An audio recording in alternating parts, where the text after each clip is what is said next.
Hello, everyone, and thank you for joining us for the Canadian Chamber of Commerce's Technology and Impact webinar.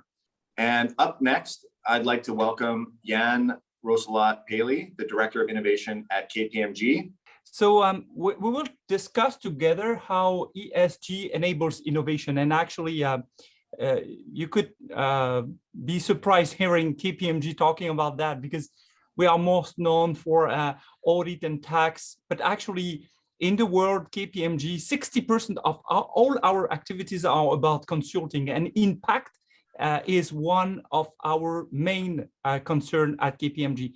It's so important for KPMG that even us, KPMG also took seriously its own impact.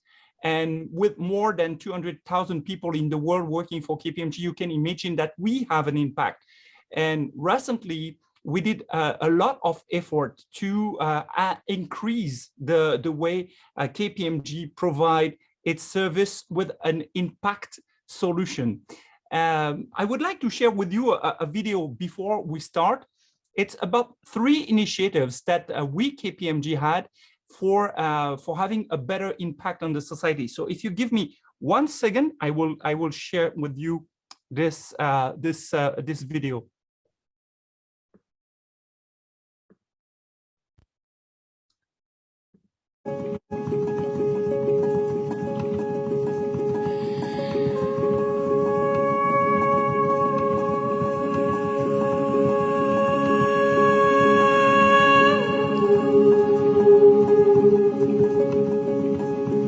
80% of the adult population with autism is either unemployed or underemployed. In other words, they're not employed to reach their maximum potential. We're also trying to drive diversity, different ways of thinking. Being able to connect the data from a producer to everybody who's taking temporary custody, all the way down to the buyers, in such a way that they can collaborate, speak the common language. How do we bring our employees back to work? And further, how do we make sure that we're providing a safe environment for not only our employees, but also our clients? If you look at the statistics, according to the U.S. Center for Disease Control, 1 in 54 children are diagnosed with autism each year.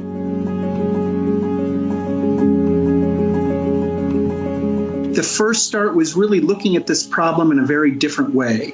So historically, I think we've always looked at this from a charitable perspective. And we decided, no, let's look at this as a business problem. It started with a lot of talking with others. So talking with other companies around how they might approach it. And then we found in our own backyard, there was this non-for-profit called Melwood. And Melwood had this program where they were providing IT and cybersecurity training to people on the autism spectrum. And in addition to the IT training, they were giving them job coaching skills and interview skills.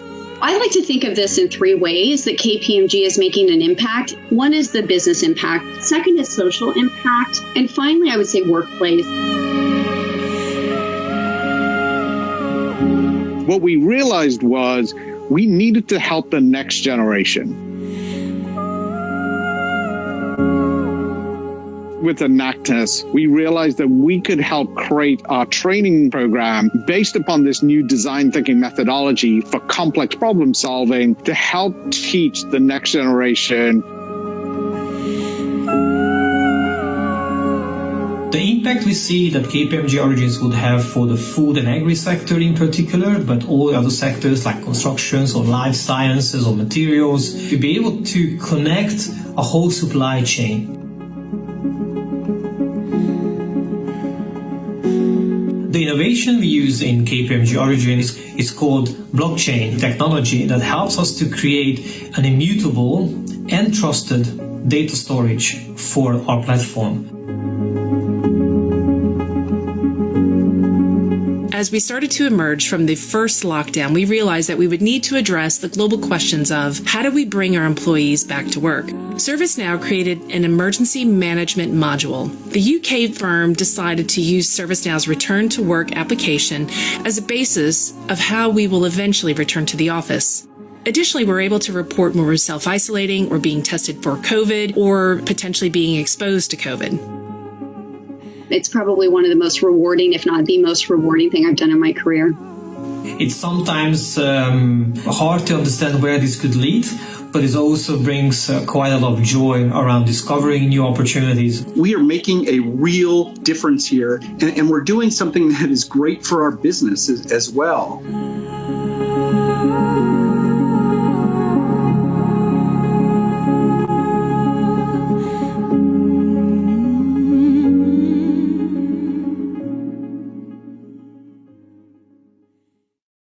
So as you can see, KPMG has a different innovation internally that we just helped our client to adopt in the ESG perspective, but more in terms of innovation. We try to create softwares or approaches that enables environment-friendly solutions, socially impacted solutions, and also a governance solution that has a real impact on the society. So the first question we could ask ourselves is, what is ESG?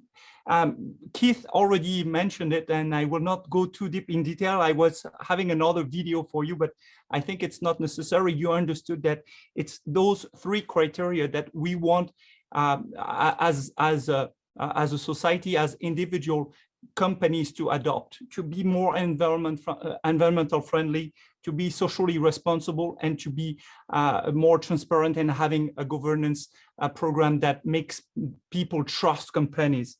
And actually, if we go to the next step and say, now that we understand what is ESG, and we ask ourselves, now what is impact?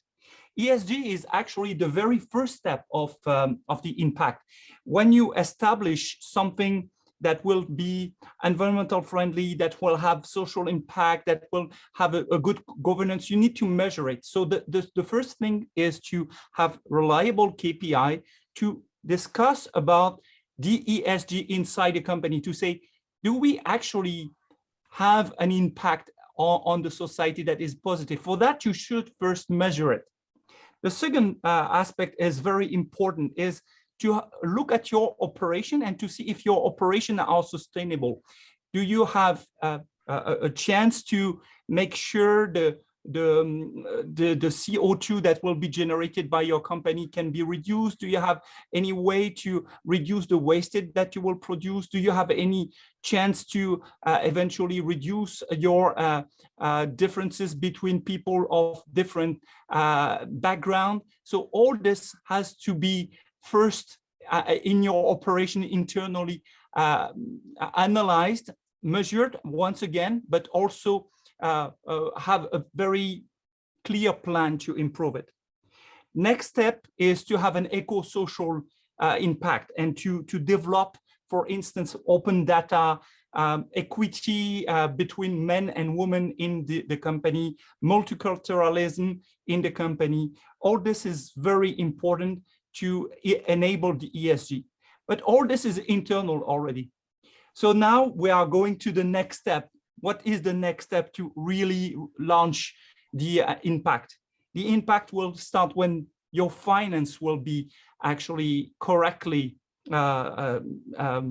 organized to pay your fair tax or contribution, for instance, or when your finance will be made the way that you will actively participate in the regulation when the regulation is not fair, or is not in the favor of one sector in particular. So having this discussion with the regulator instead of trying to work around, it's also the way to have a positive impact on the society.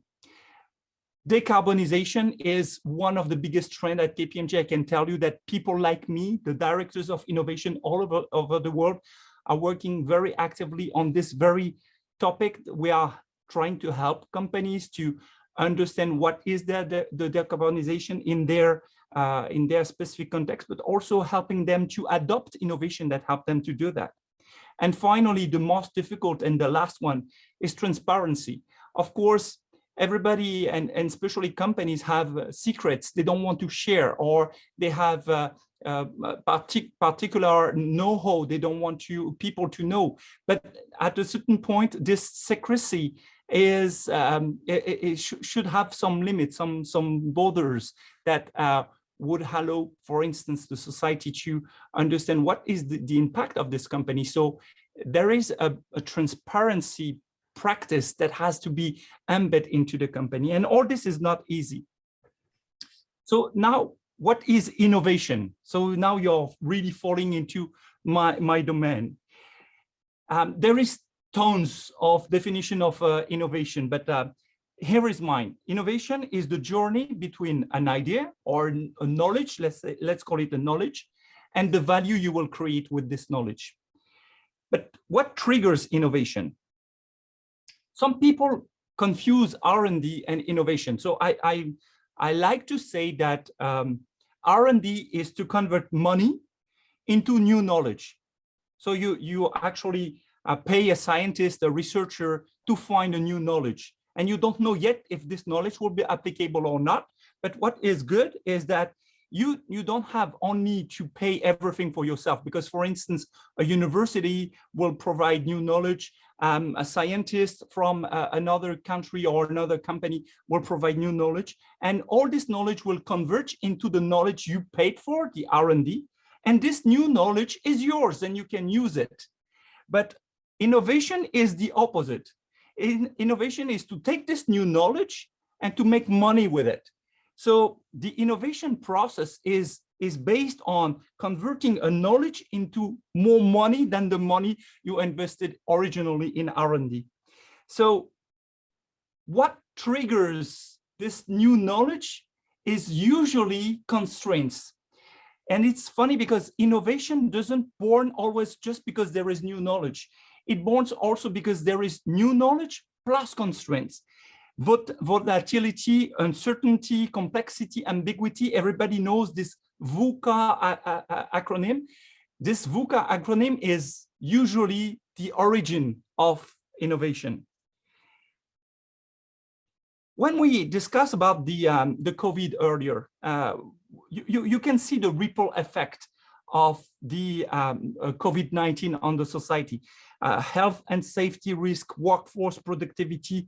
The board and executives have had to oversight the situation. We had operational disruption in Vietnam. If you had to make decision to make sure that the company operation will continue despite COVID, you're already doing ESG, you're already finding impact solution.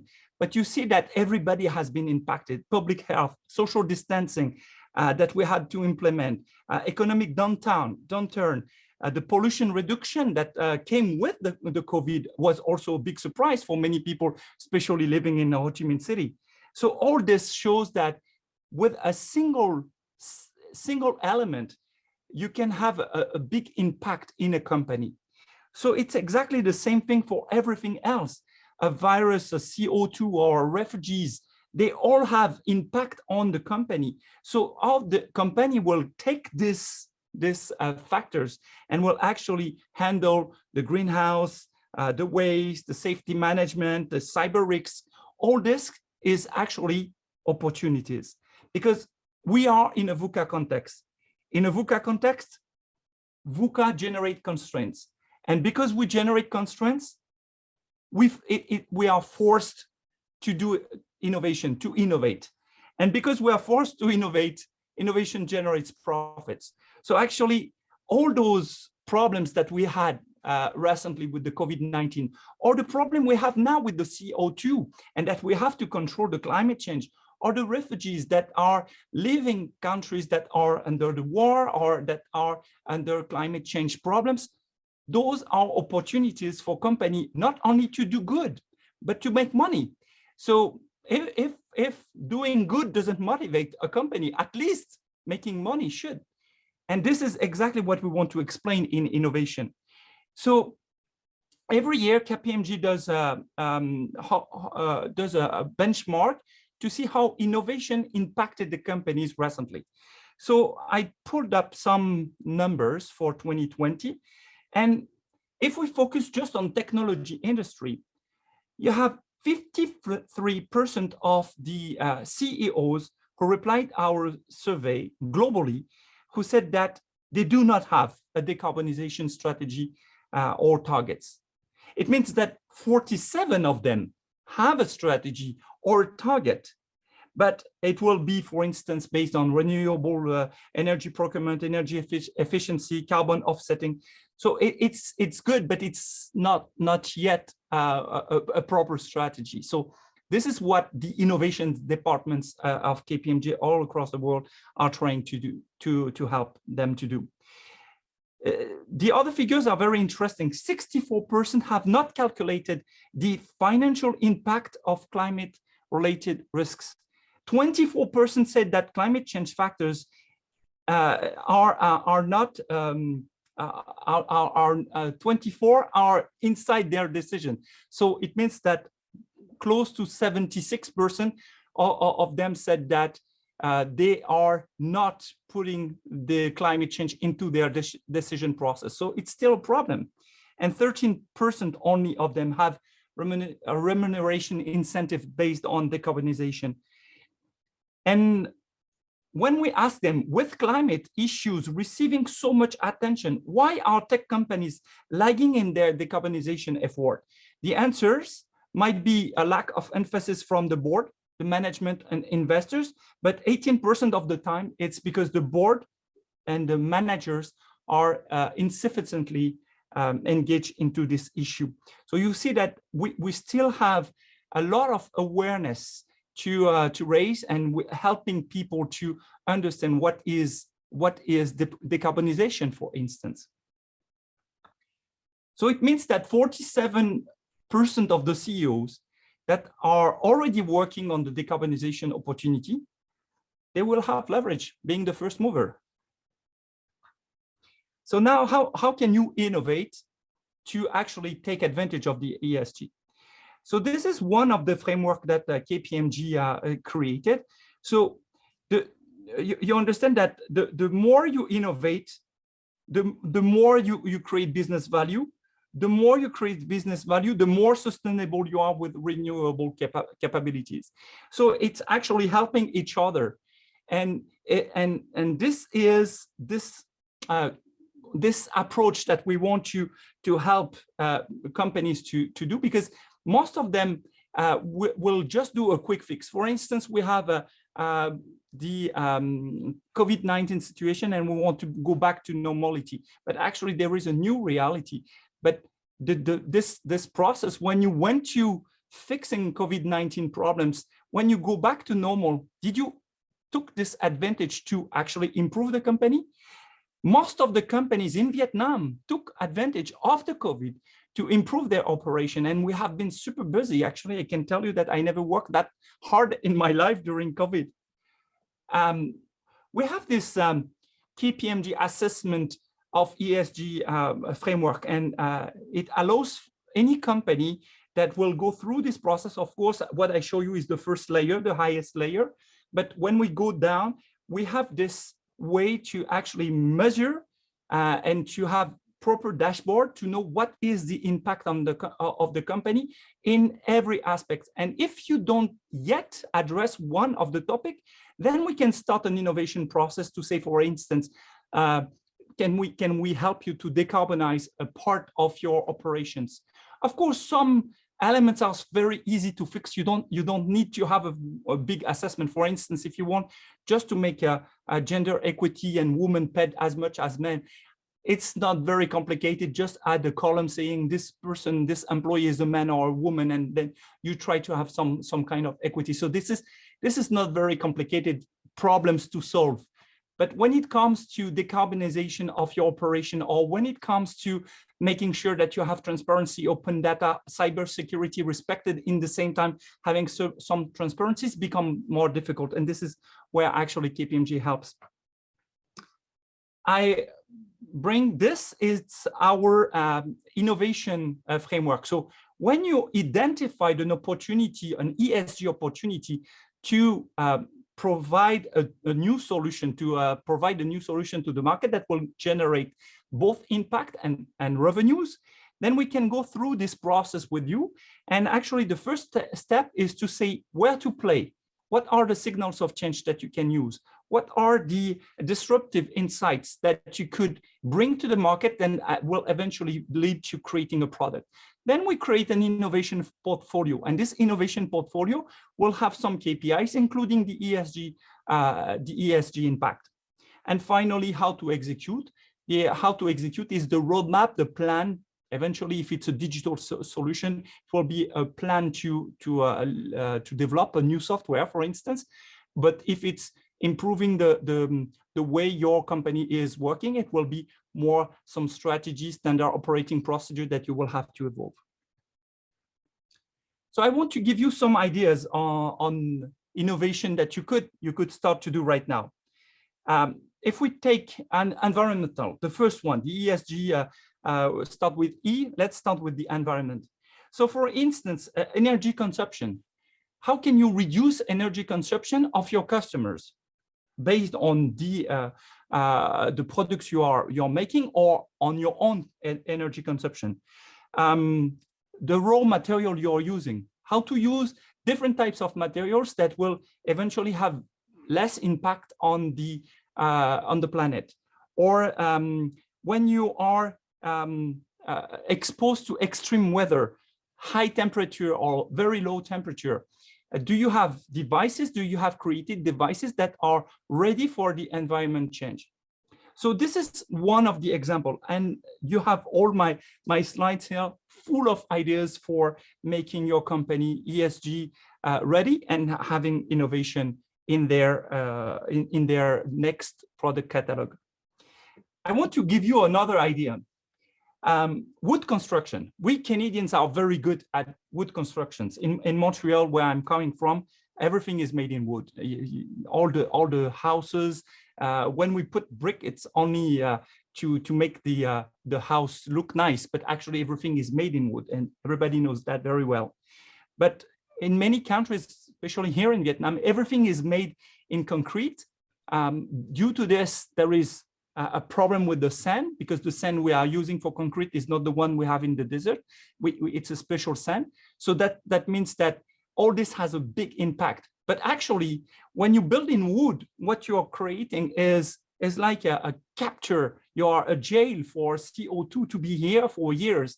And for instance, if you take the pagoda of Pho Quang, has been built in 1056, and this pagoda is still up. So when people say that wood is not safe or not reliable or doesn't last, actually this pagoda is more than is close to 1,000 years still up. And you see this tower that is in Poland is the highest tower made in wood in the world, 118 meters, and it has been built in 1935. So building in wood could be one of the ideas.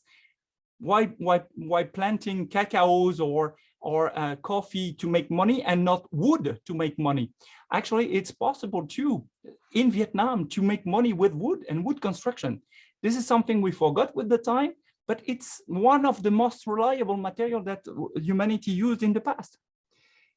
I don't want to go too deep in details, but we have tons of reports. So if after this conference you want one of our report, or you are interested, for instance, to know how we KPMG studied how the e-mobility, the electric vehicles can arrive in Vietnam.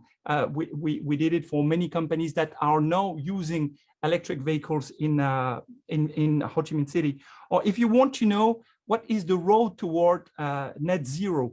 Net zero is the decarbonization process.